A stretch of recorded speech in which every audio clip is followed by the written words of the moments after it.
बैसाख चौथ व्रत की कहानी। एक बुढ़िया माई थी, उसके ग्वालियों बछड़ियों नाम का बेटा था। बुढ़िया माई बेटे के लिए 12 महीने की 12 चौथ करती थी।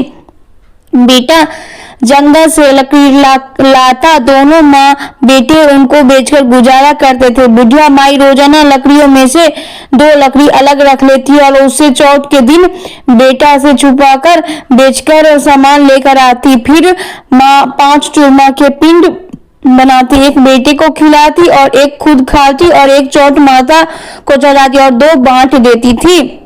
एक चौथ के दिन बेटा अपनी पड़ोसन के घर गया। उसने चूरमा के लड्डू बना रखे थे, तो उसने पूछा, आज क्या है जो तुमने चूरमा का लड्डू बनाया है? पड़ोसन बोली, मैंने तो आज ही बनाया है, पर तेरी माँ तो हर चौथ के दिन बनाती है, तुमको आज दिया है क्या?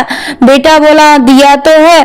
पड़ोसन बोली, तुम लकड़ियां लेकर आते हो जिसमें से तेरी माँ छुपाकर बेचकर चूरमा ले आती है। बेटे माँ के पास गया और बेटा बोला, मैं तेरी इतनी मेहनत से लकड़ियां लेकर आता हूँ, तुम चूरमा के लड्डू खाती हो, तुम मुझको छोड़ दो या चौथ माता को। तो बुढ़िया बोली, बेटा मैं तो तेरे लिए ही व्रत करती हूँ, सो तुमको भले ही छोड़ो, लेकिन चौथ माता को नहीं छोड़ सकती।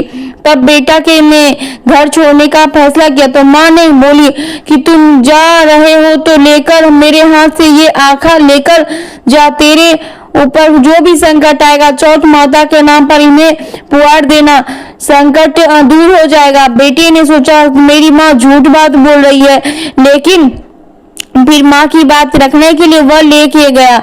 घर से चलता हुआ थोड़ी दूर ही गया होगा कि देखा कि खून की नदी बह रही है, किधर भी रास्ता नहीं मिल रहा था। तब उसने माँ को के लिए आखा पुआर के बोला, हे चौथ माता, अगर ये नदी सूख जाए तो मैं मानूंगा कि तुम सच्ची हो। इतने में ही नदी सूख गई और थोड़ा आगे चलते ही रात होने लगी और सुनसान जंगल आ गया।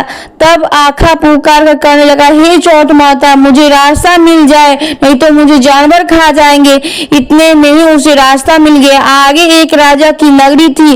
राजा हर महीने एक आदमी की बलि देता था। वह एक बुढ़िया के घर गया तो देखता बुढ़िया माई रोटी बनाते हुए रो रही है। तब उसने पूछा, माई तुम क्यों रो रही हो? बुढ़िया बोली, मेरा तेरे जैसा ही एक बेटा है और आज वह राजा के बलि चढ़ जाएगा, मैं उसके लिए रोटी बना रही हूँ। वह बोला, माई ये रोटी मुझे खिला दो, मैं तेरे बेटे के बदले चला जाऊंगा। माई बोली, रोटी खिला दूंगी, लेकिन तुझे कैसे भेज दूं? उसने उसे रोटी खिला दी। रात में सोते समय बोला, राजा को बुलावा आए तो मुझे जगा देना।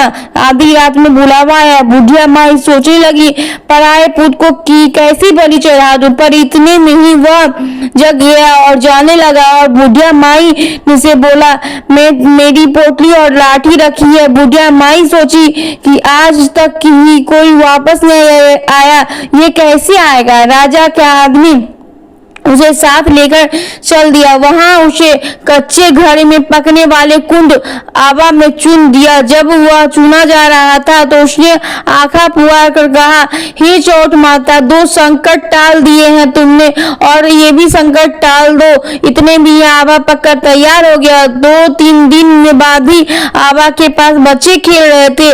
बच्चे को खेल में आवा में कंकड़ी मारी तो उसमें से आवाज आई, बच्चों राजा के आदमियों के पास जाकर कह दो कि आवा पक गया है। राजा के आदमियों ने सोचा कि 6 महीने में पकने वाले आवा इतनी जल्दी कैसे पक गए। उन्होंने ये बात बताई। राजा ने जाकर देखा तो सारे बर्तन सोना चांदी के कलश हो गए थे। वे बर्तन उतारने लगे तो अंदर से आवाज आई, धीरे धीरे उतारना, अंदर मांस है। राजा ने सोचा कि इसमें से पहले तो कभी किसी ने आवाज नहीं आई। पूछा कि कौन हो तुम? तब उसने अंदर से कहा, मैं तो वही हूँ जिसने आपने 3 दिन पहले ही चुनकर बलि दे दी थी। उन्होंने खोलकर देखा तो अंदर में वो आदमी था जिसे 3 दिन पहले ही उन्होंने आबा में चुनकर बलि चढ़ाया था। उन्होंने सारी बात बताई। उसे महल ले जाया गया। राजा ने पूछा कि तुम कौन हो और कैसे बच गए? तो उसने कहा, मेरी माँ चौथ का व्रत करती थी, उसी वजह से मैं बच गया। तब राजा ने कहा, ये झूठ है, इसकी परीक्षा लेनी होगी। राजा ने दो घोड़े मंगवाए, एक पर स्वयं चढ़ दिया और दूसरे पर उसको चढ़ा दिया। उसके हाथों और पैरों में जंजीर डाल दी। राजा ने कहा, अब हम दोनों जंगल की तरफ चलते हैं। अगर ये जंजीरें खुलकर मेरे हाथ व पैरों में आ जाएगी तो तुम्हारी माँ की चौथ वार्ता सच्ची है। थोड़ी दूर चलने पर ऐसा ही हुआ। राजा के हाथों व पैरों में जंजीरें जकड़ फिर उस लड़के ने बड़ी मुश्किल से राजा को वापस राजमहल पहुंचाया और जाने लगा। तब राजा ने उसको रोककर आदेश दिया। फिर राजा ने उसे अपनी बेटी के साथ विवाह करने के लिए कहा और उसे तुरंत ही स्वीकार कर लिया। राजा ने उसे वही महल में ही रहने के लिए अलग से सारे साधन उपलब्ध करवा दिए। वह राजकाज में सहयोग करने लगा। कुछ महीनों बाद उसे घर की याद आई। एक दिन मौसम बहुत खराब हो रखा था, चारों ओर बिजलियां कड़क रही थी। उसे अपनी माँ की याद आई तो उसने अपनी पत्नी से कहा, आज तो बिजली मेरे गांव की तरफ चमक रही है। तो उसकी पत्नी यानी राजा की बेटी ने कहा, आप के गांव भी है क्या? तब उसने बताया, हाँ। उसने अपनी माँ के बारे में बताया। फिर कहा कि गांव चलेंगे। दूसरे दिन सुबह वे गांव के लिए रवाना हो गए और राजा ने बहुत सा धन देकर उन्हें विदा किया। गांव के समीप पहुंचने पर लोगों को पता चल गया कि उसकी माँ के बुढ़ापे में लकड़ियां तो काटती नहीं, इसलिए गोबर के उपले बनाकर उन्हें बेचकर जीवन यापन कर रही है।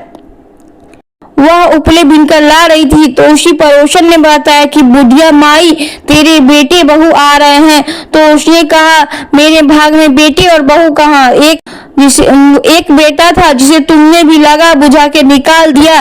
तो उसने कहा, मैं सच बता रही हूँ, विश्वास नहीं हो तो देख लो। बुढ़िया के ने छत पर जाकर देखा तो सच में गांव की तरफ एक लहर सी आ रही थी। घर आकर बेटे बहू ने बुढ़िया के पांव छुए।